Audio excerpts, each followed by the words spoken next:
बातमी नवी मुंबईची आहे। नवी मुंबईमध्ये नरेंद्र मोदींची जाहीर सभा होणार आहे। नवी मुंबई आंतरराष्ट्रीय विमानतळावर या सभेचं आयोजन करण्यात आलं आहे। 8 ऑक्टोबरला विमानतळाच्या उद्घाटनानंतर ही सभा होईल।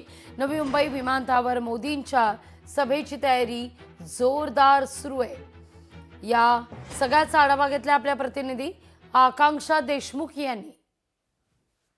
गेल्या 20 ते 25 वर्षांपासून प्रतीक्षित असलेल्या नवी मुंबई आंतरराष्ट्रीय विमानतळ आता उड्डाण घेण्यासाठी सुरू झालेला आहे आणि आपण सध्या विमानतळाच्या परिसरामध्ये आहे। तुम्ही पाहू शकता की या ठिकाणी नवी मुंबई विमानतळाची जी तयारी आहे, उद्घाटनाची तयारी ती सुरू झालेली आहे आणि या ठिकाणी पंतप्रधान नरेंद्र मोदी यांच्या हस्ते 8 तारखेला याचं उद्घाटन होणार आहे आणि त्यासाठीच कुठेतरी ही सभा देखील होणार आहे आणि या सभेची तयारी सध्या सुरू करण्यात आलेली आहे आणि या ठिकाणी 50,000हून अधिक खुर्च्या या ठिकाणी तैनात असणार आहेत आणि त्यानंतर कुठेतरी ही सभा होणार आहे। उद्घाटन दुपारी होणार आहे आणि त्यानंतर नरेंद्र मोदी हे सभेमध्ये सर्व नागरिकांना या ठिकाणी संबोधित करणार आहे आणि हे आंतरराष्ट्रीय विमानतळ अखेर हे सर्वांच्या सेवेमध्ये दाखल होणार आहे। व्हिडिओ जर्नलिस्ट राजसह मी आकांक्षा देशमुख, लोकशाही मराठी, नवी मुंबई।